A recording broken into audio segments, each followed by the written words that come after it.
Labdien! Mani joprojām sauc Olga Zeltiņa, un es esmu kopā ar jums mūsu veidotajā raidījumā Starp mums meistariem runājot.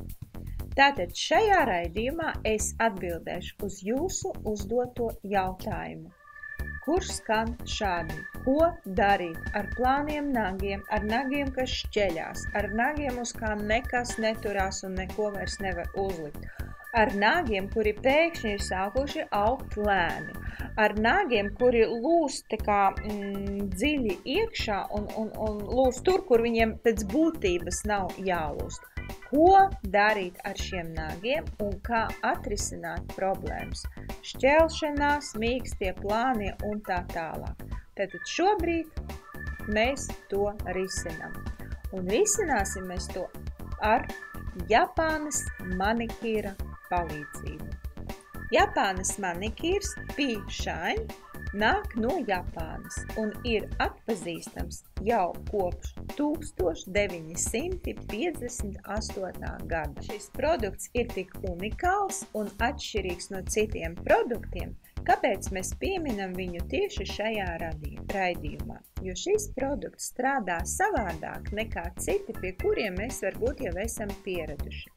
Viņš strādā tā kā no iekšienes, jo viņš ir izstrādāts tādā veidā, lai tiktu naga plātnē starp tām šūniņām, no kā mums sastāv nadziņš, tiktu tur iekšā, tur paliktu, tiktu aizīmogots un darītu savu darbu. Atveseļotu, stiprinātu, mitrinātu un tā kā pātrinātu naga augšanu.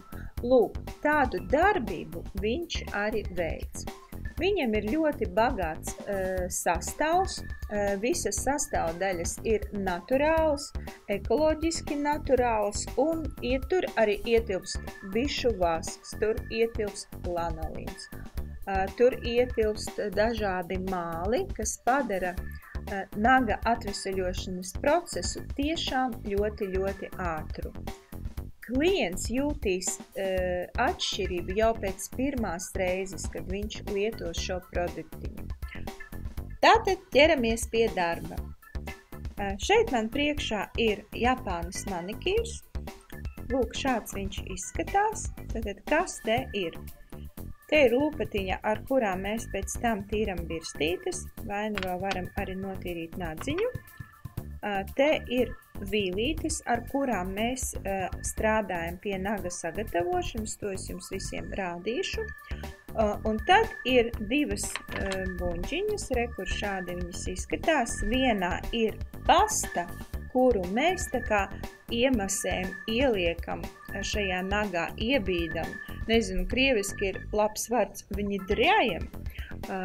Latviski es tādu tik precīzu vārdu nevaru atrast, tāpēc savienoju vairākus kopā. Un pūderīts, kurš izskatās šādi, ir tas, kas aizīmogo to, ko mēs tur esam dabūjuši iekšā. Tādā veidā jūsu klientas nagi paliek spīdīgi, pilnīgi tā kā nopulēti. Bet, ja jūsu mērķis būtu nopulēt nagus, jūs paņemtu vīlīti, viņa tāda zaļgan balta vīlīta, burtiski acu mirkli dabūtu pilnīgi superīgi spīdīgus nagus, un viņi tādu būtu vismaz mēnesi, kamēr noaug nost. Bet šajā gadījumā tieši ir atkarīgs spīduma palikšana no tā, cik jūsu nagi, nevis cik jūsu nagi, bet kādā stāvokļā tieši ir jūsu klientes nagi. Jo viņiem stāvoklis ir bēdīgāks, tas nozīmē plāni, kas nozīmē šķelšanās, ko nozīmē lūšana kaut kur šajā vietā pie nadziņa, ja? Šajā vietā viņi var būt gan ļoti plāni un tur lūst, gan atkal it kā stipri, bet tik un tā tur lūst. Lūk, uz šādiem jautājumiem atbild šīs Japānas manikīrs, īstenībā Pea Shine manikīrs. Lūk, tātad, jo nagi ir sliktākā stāvoklī, jo ātrāk produkts mazgājās ārā. Jo nagi ir labākā stāvoklī, jo ilgāku laiku produkts paliek iekšā. Bet ideālā variantā būtu tā, jūs uztaisat savam klientiņam Japānas manikīru. Nākošreiz jūs tiekaties ar viņu pēc 7 dienām. Nākošā tikšanas reize varētu būt pēc 10 dienām. Nākošā pēc 14 un tā līdz reizi mēnesī. Bet kā pieredze rāda, kaut kur pēc pusgada šāda kontakta klients atkal grib mākslīgo pārklājumu, viņš ir pilnībā atveseļojis savus dabīgos nagus, kur izskatās ļoti labi, un pilnīgi rokas mies uzlikt kaut ko pa virsu, vai nu gelakas pārklājumu, vai nu modelētos nagus, tā kā tā. Un tāds ir aplis. Atveseļojam un atkal liekam mākslīgo pārklājumu, atveseļojam un atkal liekam mākslīgo pārklājumu. Tātad, tagad es praktiski rādu. Savai modelītei es jau esmu apstrādājusi visus nadziņus, atstājot vienu, ko rādīšu jums šajā raidījumā.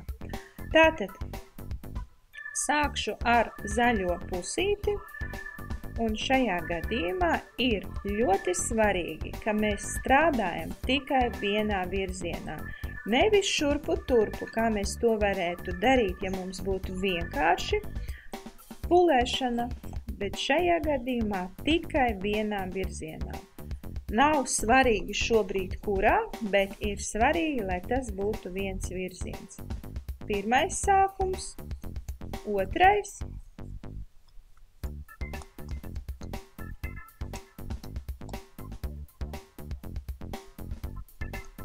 Attaisam vaļā nadziņu.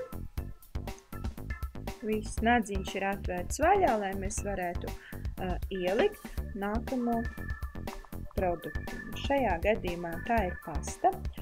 Produktiņa jāliek ļoti, ļoti maz, jo nav vērts likt daudz, jo viņš tik un tā nokritīs jums tepatās blakus. Jūs saprotiet, ka nags nevar paņemt milzumu daudz, un šajā gadījumā, lūk, ar šādām kustībām, viņas varbūt lēnā izskatā šādas, un ātrā izskatā šādi. Jums varbūt liekas, ka es strādāju šurpu turpu, bet pieskāriens ir tikai virzienā no manis uz, prom no manis. Arī galiņu aizpakojam ciet.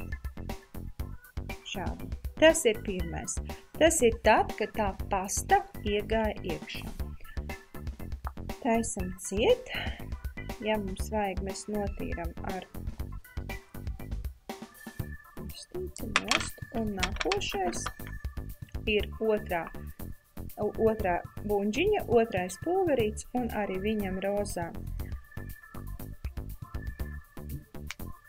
Ierīcīti, tā es viņu šoreiz nosaukšu, ar kuras palīdzību mēs viņu iemasējam iekšā to eļļiņu, to puderīti. Un arī ļoti maz viņš ir vajadzīgs. Bet tas ir tāpēc, lai jūs nekad nesajauktu, jo te ir produkts mitrs, šis produkts nav mitrs. Tieši tāpat ar tādām pašām kustībām mēs viņu aizzīmogojam ciet. Un pat cik mums tiešām jāiezīmogo, tas nozīmē, ka mēs tā kā drusku cītīgi to daram.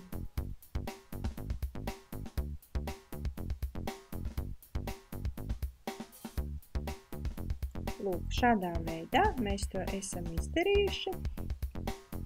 Varam noņemt nost puteklīšus. Un kā nobeiguma variants, tā ir puteklis eļļiņa, kuru mēs uzklājam un iemasējam.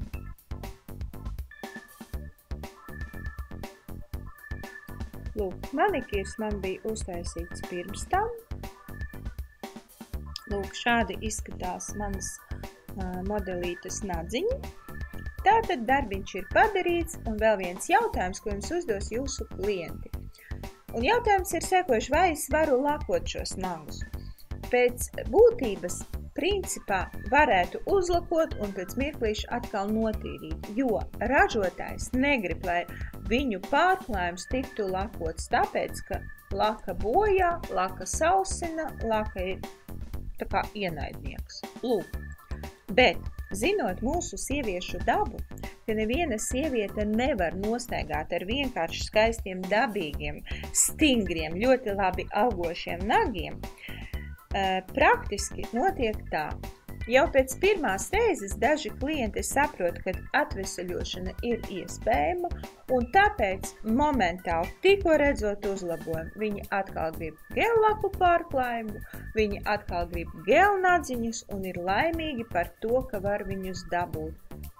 Tātad, sakopojot visu šo kopā, Japānas manikīrs mums kā meistariem ir slepenais palīgs, lai tajā brīdī, kad mūsu klienti ņemtu nadziņus vai visus pārklājumus nost, ietu mājās un tur mocītos ataudzēt savu dabīgo nagu, mēs viņus paturam un ļoti gramatiski pareizi ar fantastiska produkta palīdzību atveseļojam viņas nagus, lai atkal varētu ar viņu tikties un turpinātu izpausties ar savām fantastiskām idejām, kā uzlabot vizuāli dabīgā naga izskatu. Un ir pienācis tas mirklis, kad man no jums jāatvedās, bet tagad ir jūsu darbiņš. Sekot man, rakstīt man, komentēt. Un vēl pēdējais jums uzdevums atbildēt uz jautājumu. Uz kādām problēmām ar dabīgo nagu Japānas manikīrs ir atbilde. Un šo kremu savā īpašumā dabūs viens vai viena laimīgā no jums. Paldies, ka bijāt kopā ar mani līdz nākošajam raidījumam.